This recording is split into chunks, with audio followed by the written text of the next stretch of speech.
Chers téléspectateurs, bonsoir et bienvenue sur l'échiquier international. La France compterait, selon un rapport de la banque suisse UBS, près de 3 millions de millionnaires. Le pays arrive au 3e rang du classement des pays comptant le plus de crésus au monde. Jusque-là, tout semble normal, voire appréciable, acceptable, si ce n'est que la France fait face à des réformes sociales touchant les classes les moins aisées de la société, tandis que le nombre de personnes ayant atteint un patrimoine équivalent à 1 million d'euros a augmenté de 25 000 millionnaires, alors qu'il a diminué dans le monde entier. Et comme c'est souvent le cas en France, la classe politique s'est emparée du sujet, notamment chez la gauche qui pointe du doigt les cadeaux fiscaux faits par Emmanuel Macron aux plus riches. Est-ce que la politique justement fiscale d'Emmanuel Macron qui favoriserait ceux qui en ont le plus au détriment de ceux qui en ont le moins? Nous en débattrons dans un tout petit instant sur l'échiquier international.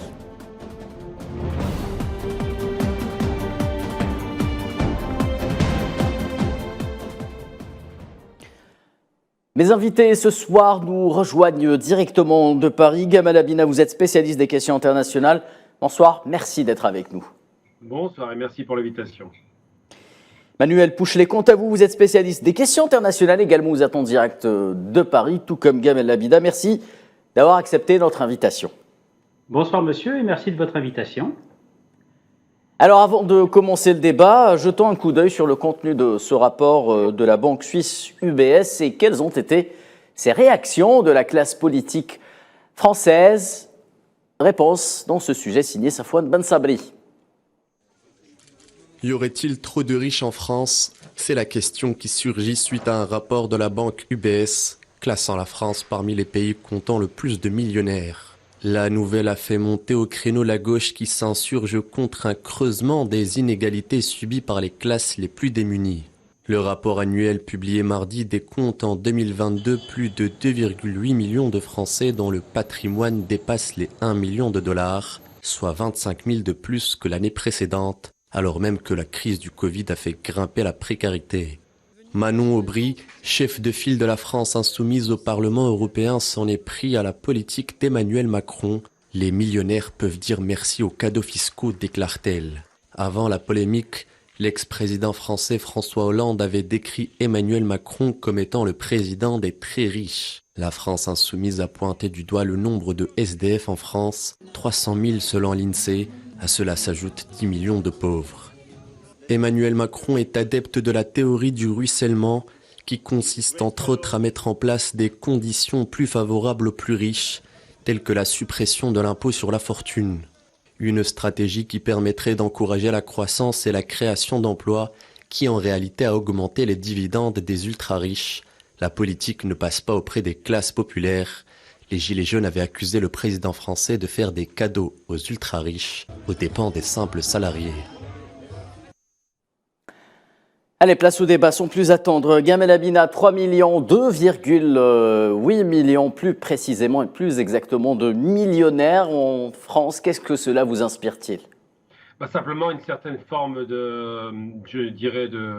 d'injustice sociale, c'est évident, une certaine indignité, on peut le dire, parce que la France est classée comme un pays qui était quand même sur le volet social, un pays avec beaucoup d'avancées. Le recul est observé, mais ce qui est très indigne de la part de ces milliardaires, parce qu'on ne parle pas seulement de millionnaires, c'est qu'ils se sont enrichis de façon extraordinaire. Aujourd'hui, on sait que la plus grande fortune au monde, c'est LVMH, donc c'est pas rien. Eh bien, ils se sont enrichis au moment de la crise du Covid. Donc, ils ont ramassé à plein régime de l'argent parce qu'on a dématérialisé les échanges, parce qu'ils ont profité effectivement de leur position dominante, à savoir la distribution. La grande distribution a bien gagné. Évidemment, le luxe, tout le monde s'est rué sur le luxe. Tout un tas d'éléments comme ça qui font l'économie française en substance. Et ces gens-là sont devenus très très riches. Il n'y a pas de plafond, malheureusement, il n'y a pas de réglementation pour limiter la richesse.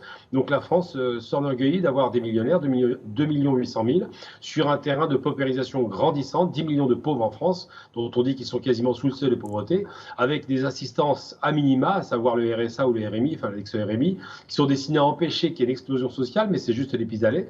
En vérité, les milliardaires sont servis dans un pays dont l'industrie est en recul, dont la richesse est en recul. Il y a un PIB de 2 milliards 800 millions de dollars. Donc la France n'est pas un pays très riche aujourd'hui, il stagne, mais il n'en demeure pas moins qu'en plein milieu de cette richesse abondante, eh bien, il y a des hommes de plus en plus riches et des gens de plus en plus pauvres. C'est un corollaire.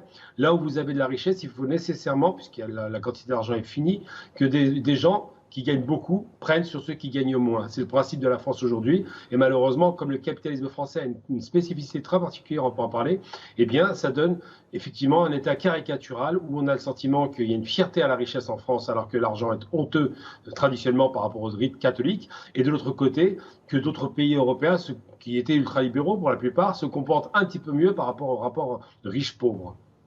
Très bien, merci Gamal Abina pour cette entrée en matière. Manuel Pouchelet, est-ce que vous partagez l'avis, l'analyse de Gamal Abina? Quel est votre sentiment à vous? Moi, je la partage en tout point. De toute façon, vous êtes aujourd'hui confronté à une situation économique qui est très particulière. On assiste à un pays, si vous voulez, qui recule au niveau du classement mondial en termes de richesse et de partage des richesses. Ne l'oublions pas. Ensuite, ce chiffre est aussi communiqué par la Suisse. Donc, c'est quand même un message un petit peu particulier. Et c'est bizarrement, c'est pas communiqué par l'Union européenne, qui est pourtant très chère au cœur de notre président de la République, qui est M. Macron. Donc, si vous voulez, c'est un classement avec lequel il va falloir être un petit peu précautionneux en termes d'interprétation, si vous voulez. Maintenant, observons les choses. La France, certes, se classe 3e, mais en termes de millionnaires par habitant, elle est à la 10e place. Donc maintenant, c'est vrai qu'il y a eu des réussites, c'est vrai qu'il y a eu des réussites pendant la pandémie, c'est vrai qu'actuellement, nous avons une inflation qui profite, on va dire, à cette classe d'ultra riches et de très riches, dits de millionnaires. Maintenant, c'est vrai qu'aujourd'hui, on a quand même, comme M. Abina vient de le souligner, et c'est très important, on a un déclassement de la classe moyenne. Et c'est là que ça devient dangereux, puisque vous l'avez mentionné dans votre sujet avec l'apparition du mouvement des Gilets jaunes. Aujourd'hui, la France a connu de profondes réformes, notamment en termes de retraite, où, si vous voulez, aujourd'hui, on s'aperçoit que l'on va devoir travailler plus longtemps et dans des professions où la pénibilité est, on va dire, très importante, ça va devenir insoutenable. Et c'est pour ça qu'il y a eu de nombreux mouvements sociaux en France. Méfions-nous. La France, certes, compte des millionnaires, mais attention, il y a un écart qui se creuse qui fait penser à certains pays, on l'a mentionné, d'ultralibéraux comme en Europe. Alors moi, je pense notamment à l'Allemagne et au Royaume-Uni, si vous voulez, quoiqu'en ce moment, les données du Royaume-Uni depuis le Brexit sont nettement plus inquiétantes, où là, on a carrément une classe moyenne, si vous voulez, qui survit, puisqu'on a des tarifs de l'électricité notamment qui augmentent. Là, récemment, au 1er août, la France a augmenté 10% ses tarifs d'électricité. Moi, je dis, attention, méfions-nous de tout ce qui brille. Certes, ce sont des grands capitaines d'industrie du CAC 40 qui gagnent énormément d'argent, comme les industries particulières, comme le luxe notamment. La France est aussi performante dans tout ce qui est agroalimentaire. Il y a également l'industrie de l'armement, ne l'oublions pas. Le conflit en Ukraine a enrichi énormément d'entreprises. Pour certaines, les chiffres d'affaires ont même augmenté de 70%, ce qui n'est pas rien. Donc, si vous voulez, voilà, on a une situation qui est délicate et j'allais dire finalement en un seul mot qui est contradictoire. Vous avez d'un côté des personnes qui s'enrichissent et de l'autre une classe moyenne qui se paupérise avec des signes d'alerte qui sont quand même inquiétants.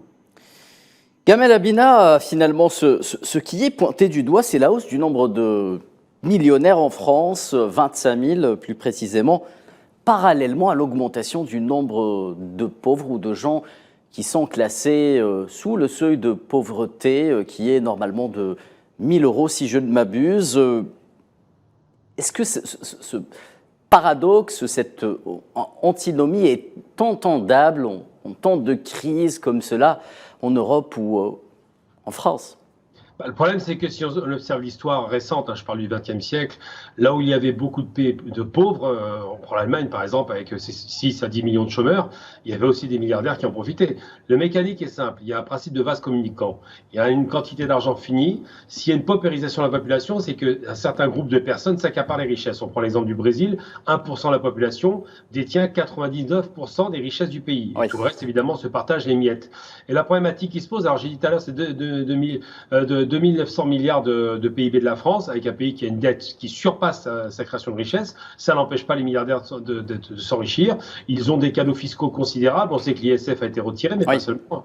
Il y a aussi tout un tas d'avantages fiscaux, tout un tas d'exonérations, tout un tas de soutien direct aux entreprises qui n'étaient pas en difficulté. Et le paradoxe français, c'est que c'est un capitalisme qui a deux allures. C'est pas un capitalisme simple comme l'américain où c'est essentiellement constitué par les capitaux liés à la finance et aux banques qui alimentent les entreprises et qui permettent de créer de la richesse artificiellement en vérité puisqu'il y a la spéculation qui fait que le cours d'une action va monter, remonter, monter et enrichir la personne de façon très spéculative et très arbitraire.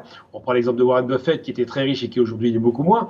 En France, c'est autre chose. C'est un capitalisme mixte à la fois de familles comme Muliez, la famille qui tient au champ par exemple, c'est une famille qui n'ouvre pas le capital, qui a 100% de ses richesses dans ses poches, et de l'autre côté, des capitalismes qui rentrent dans le marché action, comme ça a été fait avec Bolloré par exemple, qui lèvent des capitaux par le marché action pour partie, ils ouvrent leur capital, donc ils génèrent de la richesse par la spéculation des marchés financiers, ils génèrent de la richesse par le gain qu'ils font directement en placement financier, et en même temps, ils créent de la richesse par le travail. Donc ce capitalisme-là est un capitalisme mixte qui est encore plus outrageusement riche. On prend l'exemple de la première fortune de France, par exemple, que ce soit Arnaud ou Pinault, ces deux hommes, ces fortunes-là, bénéficient à la fois du travail de leurs industries du luxe, qui sont connues, de la distribution, oui, et en même temps de l'évolution capitalistique de leur cours de l'action qui augmente leurs revenus de façon beaucoup plus importante que leur travail. Donc aujourd'hui, l'ultralibéralisme que je dénonçais il y a quelques minutes, c'est le principe de dire on va financiariser l'économie et faire en sorte que les gains générés par la finance de marché soient plus importants que les gains du travail. Donc la valeur travail est impactée. En France, on a deux types de capitalisme, un familial fermé et l'autre de plus en plus financiarisé. Oui. Et le risque, c'est que les travailleurs sont de moins en moins payés, c'est un principe de gauche qu'on connaît très bien, avec ceux qui rémunèrent le marché action, donc ceux qui achètent des actions et qui sont très bien rémunérés par le seul fait d'avoir un investissement improductif qui ne crée pas de richesse mais qui rapporte sur un plan financier. Très bien, Manuel Pouchelet, cette fameuse théorie du ruissellement, souvenez-vous, elle ne date pas d'hier, hein, donc c'est une théorie dont on entend parler depuis Nicolas Sarkozy, elle a été reprise par François Hollande. Rappelez-vous ce fameux CICE, ce crédit impôt compétitivité qui devait profiter aux PME françaises de manière à ruisseler sur les catégories les moins aisées. On a l'impression que, à contrario des lois de la physique, le ruissellement en France, ça va vers le haut et non pas vers le bas. Et oui, finalement, ça revient toujours à la même situation, hein. De toute façon, les entreprises françaises n'ont pas le libéralisme que l'on peut observer dans les pays anglo-saxons. Ce que l'on peut dire en revanche, c'est vrai qu'il y a énormément de mesures qui ont été mises en place par les différents présidents que vous avez annoncés. Maintenant, c'est vrai que 80 milliards de CICE, rappelons juste le chiffre. Oui. Oui, tout à fait. Mais après, n'oublions pas une chose, c'est que la France aussi, elle croule sous la pression fiscale. Oui, on a quand même, il y a quand même une déclaration. Moi, je me souviens du président de la République, Monsieur Macron, qui il y a 1 ou 2 ans, avait dit qu'on était une start-up nation. Oui. Il voulait calquer son modèle sur Israël. Moi, je suis désolé. La start-up nation, moi-même qui suis aussi dans le secteur, on va dire, de l'auto-entreprise, quand je vois combien on est taxé, ça donne pas forcément envie d'avoir son activité en France. Et forcément, ce que vous mentionnez là au niveau du ruissellement, il y a aussi énormément dans les entreprises qui réussissent pour l'instant. Je rappelle que les comptes ne sont pas forcément en France. Oui. Pour exercer fiscalement, il faut être en France, certes, mais vous avez par exemple les grands acteurs, ce qu'on appelle les pure players de l'économie française, ils ont tous des comptes offshore. Et ça, par contre, ça, on oublie de le mentionner. Donc, si vous voulez, il y a quand même des choses qu'il faut rétablir. Ensuite, les grands PDG d'entreprises, moi, je me souviens d'une riche héritière d'une marque de cosmétiques bien connue qui était dans une affaire du temps de M. Sarkozy, avait dit... Madame Liliane Bettencourt, pour la nommer. Voilà, tout à fait, voilà. Avait simplement dit, écoutez, si notre argent vous dérange, nous, on va s'exiler, mais ça vous fera tant de millions de chômeurs en plus. Donc, si vous voulez, il y a aussi ce jeu de levier et de pression, on va dire, face au président de la République, mais je dirais plutôt à son gouvernement, qui n'est pas non plus à négliger quelque part.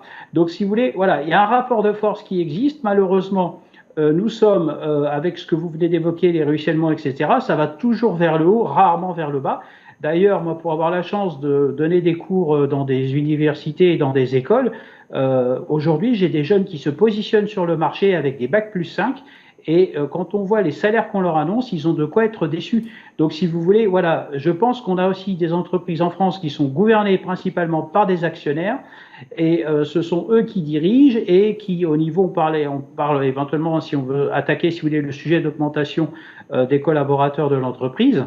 C'est un sujet qui est très délicat en France. Pourquoi ? Parce que c'est les actionnaires qui décident. Voilà, maintenant ouais. Ça devient très compliqué. Sans vouloir me répéter, on est dans un pays où il y a une pression fiscale énorme et malheureusement, elle frappe les classes deuxième moyennes. En Europe après le Danemark, normalement. Oui, alors le Danemark est un pays très particulier. Ouais. La pression fiscale est énorme. Ensuite, la France, avec son système de fiscalité, etc., est en train, si vous voulez, d'opérer un tournant comme on l'a vu ces derniers temps. Pourquoi? Parce que bon, on a aussi sur le plan international une crise qui est quand même inquiétante en Europe, hein, qui est la crise ukrainienne. Hein, d'ailleurs, nous avons souvent échangé sur ce plateau à ce sujet-là. Et puis attention, on a aussi prochainement la montée en puissance des BRICS, qui, à mon avis, va redistribuer les cartes sans forcément donner les atouts aux mêmes personnes. Oui. Et je doute fort que les fortunes qui sont annoncées aujourd'hui le soient encore demain, voire d'ici quelques mois, puisque le sommet de Durban va, à mon avis, requalifier les règles du jeu. Et aussi, vous avez affaire très prochainement à une forme de dédollarisation qui est annoncée. Oui. Et qui, je pense, ne sera pas forcément une aubaine pour tout ce que nous sommes en train de débattre ce soir sur notamment ces richesses françaises. Très bien, Gamel Abina. Alors, est-ce que ce classement, au fond, traduit ou trahit plutôt un problème de répartition des richesses en France, tout simplement? Et est-ce que, d'un point de vue politique, cela pourrait, encore une fois, même si pour l'instant ce n'est pas décisif, cela pourrait se répercuter dans les urnes durant les prochains scrutins électoraux en France? Et est-ce que c'est l'extrême droite, encore une fois, qui va en bénéficier? Oui, ça se traduit toujours dans les urnes et ça ne va pas se répercuter, ça s'est répercuté. Le phénomène gilet jaune, c'était les classes moyennes qui descendaient de province d'ailleurs, qui venaient sur Paris, parce qu'ils sentaient bien qu'ils allaient être déclassés. Donc déclassés, c'est qu'ils allaient reculer. Alors leur capacité à se maintenir en classe moyenne, donc à vivre normalement, ils sentaient bien que ça allait partir, qu'ils allaient être déclassés, donc c'est ce qui serait en risque. Ce qui se passe, c'est que depuis Sarkozy, effectivement, l'ultralibéralisme voulu par lui, qui n'a pas pu appliquer parce qu'il y a eu la crise de 2008, ça l'a stoppé dans son mouvement, a été appliqué lentement mais sûrement par un Hollande qui ne savait même pas quel était le salaire minimum des Français, qui ne connaissait même pas la réalité du coût de la vie, qui disait qu'on était riche à partir de 4 000 euros, c'est vous dire. Mais surtout, les théories du ruissellement, comme la théorie de l'homme qui descend du singe, ce sont des théories. Ça n'est pas prouvé, ça n'est pas vérifiable, mais en revanche, ce qu'on peut vérifier dans les faits, c'est que le ruissellement ne fonctionne pas. Il y a des réalités, c'est des raisons qui font que l'extrême droite monte. C'est que, comme d'ailleurs le nazisme, il est monté à la suite d'une crise économique et d'un sentiment d'injustice et de la guerre contre la financiarisation de l'économie. N'oublions jamais que le nazisme n'était pas du bolchevisme, c'était de l'anti-financiarisation, donc l'anti-capital de finance de marché, donc ils avaient fermé le marché. Le bolchevisme, c'est la confiscation des richesses des riches à redistribuer aux pauvres. Le nazisme, c'est autre chose. Eh bien, ça a provoqué des guerres. Et ce qui se passe, c'est que la montée de l'extrême droite est liée directement à la difficulté économique que traversent les Français en général, la paupérisation, la peur effectivement alimentée par d'autres fantasmes qui n'ont rien à voir avec la réalité économique. Ce qui fait du mal à la France aujourd'hui, c'est les marchés financiers. Ce qui fait du mal, ce sont les fonds de pension, les hedge funds américains qui font ce qu'ils veulent. Ce qui fait du mal à la France, effectivement, qu'il n'y a pas du tout de ruissellement, mais du tout, il y a des digues qui empêchent cela, qui fait que d'ailleurs, M. Pouchelet l'a dit à l'instant, il parle de pression fiscale et de pression surtout des charges, c'est surtout plus important quand on est entrepreneur, je pense qu'il le sait aussi bien que moi, les charges sociales sont très lourdes en France, et bien, ce qui empêche l'emploi d'ailleurs.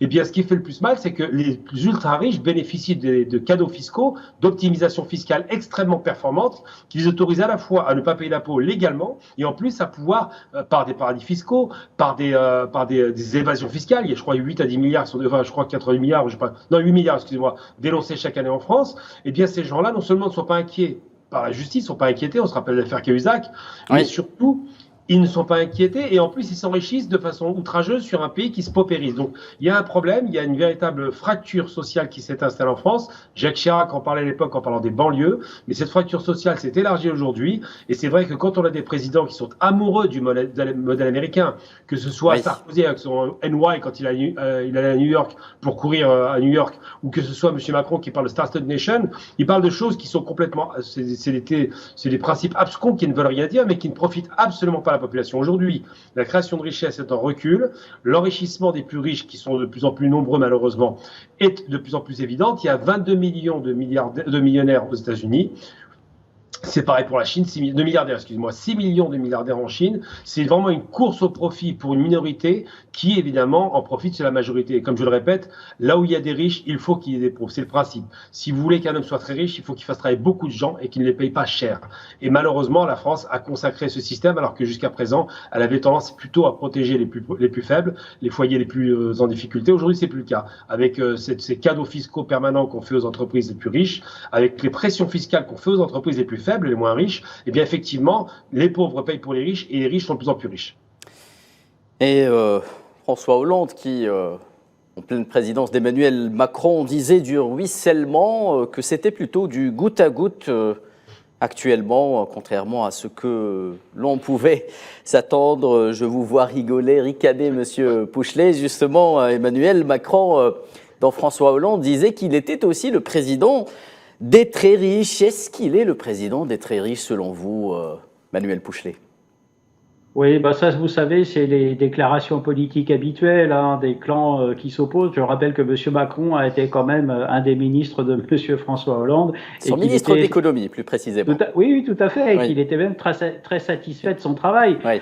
Donc, si vous voulez, c'est bon, ça fait partie du jeu politique des déclarations politiques françaises entre anciens présidents et maintenant nouveaux présidents. Mais bon, je pense que M. Macron, certes, il bénéficie, on va dire, comment dirais-je, d'un climat social qui est tendu. On peut également dire que peut-être Emmanuel Macron a une vision de l'économie qui consiste au fond à faire en sorte que l'économie soit davantage axée, portée par le capital que par le prolétariat. Est-ce qu'on peut s'autoriser un tel raisonnement aujourd'hui en France ? Oui, je pense qu'on peut le dire. Maintenant, n'oublions pas le passé de M. Macron, c'est un banquier. Oui. Donc il a aussi une notion de la gestion du portefeuille France qui n'est pas la même que son prédécesseur et que ses prédécesseurs. Donc c'est ça aussi qu'il faut. Et d'ailleurs, je vous ferai remarquer une chose, en Europe, vous avez aussi maintenant pensé à l'Italie, on a quand même eu M. Mario Draghi, qui est aussi un passé de banquier. Donc on a président de la BCE, entre autres.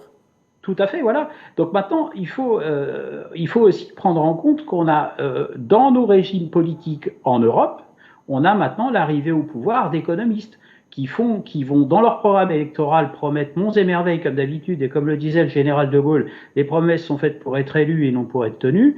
Une chose est sûre, c'est que vous êtes ici dans un cas où on a nommé un président jeune, ne l'oublions pas, c'est un des plus jeunes dirigeants d'État, et notamment au niveau du G7, qui a une vision et, si vous voulez, de l'ambition. Maintenant, je pense qu'il a besoin d'être entouré, notamment il a la chance d'avoir M. Bruno Le Maire, qui est notre ministre de l'économie, qui fait quand même un peu parade à certaines, on va dire, initiatives, mais ne l'oublions pas, parler d'une France qui va bien, c'est faux. On a une France qui se délite, on a une France qui recule au niveau du rang mondial, mais ça, comme par hasard, les banques suisses ne l'ont pas pris en compte. Mais soyons prudents, la France est un pays qui a, ne l'oublions pas, des avantages aussi sociaux, et ces avantages sociaux, si vous voulez, sont financés par la majorité des personnes qui travaillent en France, c'est-à-dire la classe moyenne. Oui. Et malheureusement, s'il y avait un recul, déjà la réforme des retraites, si vous voulez, a été un premier coup de semonce à ce gouvernement où on a quand même assisté à des blocages, que ce soit au niveau des grèves, que ce soit au niveau du discours, que ce soit au niveau du dialogue entre les partis, à tel point que même certains syndicats se sont, si vous voulez, se sont confrontés lors de nombreux débats. Maintenant, je pense malheureusement que la France, on va dire, on n'intègre pas assez aussi dans notre logique économique la mondialisation. Et aujourd'hui, la France, certes, est un des acteurs, on va dire, de l'Union européenne, mais l'Union européenne n'est plus le leader qu'elle était au moment de sa création, si vous voulez, en 1957. Nous sommes en 2023. Il y a des nouvelles puissances émergentes qui maintenant prennent le relais. Tout à l'heure, je vous ai évoqué le cas des BRICS. Oui. Maintenant, c'est une donnée, le jeu de cartes est en train de changer, les atouts ne sont plus dans les mêmes mains, et je pense que les atouts attribués à la France sont moins nombreux, mais ils existent toujours. Maintenant, le tout est de savoir est-ce que nos entreprises vont être capables de faire face, et c'est là que malheureusement, avec cette situation, on a boycotté, ne l'oublions pas aussi, la Russie, c'est malheureusement un manque à gagner. Je pense à certains secteurs comme l'agroalimentaire, où je vous ferai remarquer que le marché russe était très important. Oui. Maintenant, cette économie, si vous voulez, je ne vais pas dire qu'elle périclite, les perspectives d'avenir, c'est bien d'avancer un nombre de millionnaires, mais ne l'oublions pas, la majorité ne sont pas les millionnaires, mais la classe moyenne qui en ce moment survit pour s'en sortir face à une inflation qui est certes moins importante, et c'est peut-être ça aussi, c'est peut-être cet indicateur qu'il faut communiquer aussi aux téléspectateurs, ce qui contribue aussi à la richesse de ces entreprises et de ces pure players dont on est en train d'échanger ce soir. Et ce sera donc le mot de la fin de ce débat. Merci Manuel Pouchelet, vous étiez en direct avec Nondi. Depuis Paris, vous êtes spécialiste des questions internationales, tout comme Gamal Abina, qui est également éditorialiste. Vous étiez également en direct avec nous depuis Paris. Nous évoquions justement ce chiffre annoncé par le rapport UBS, 3 millions environ de millionnaires en France, en hausse de 25 000 25 000 millionnaires justement par rapport à 2022. C'est le seul pays, et je terminerai par ça, au monde qui a vu le nombre de millionnaires croître en pleine période post-Covid, c'est-à-dire en 2022. Mesdames et messieurs, merci de nous avoir accordé votre attention. Excellente soirée sur L24 News. À demain.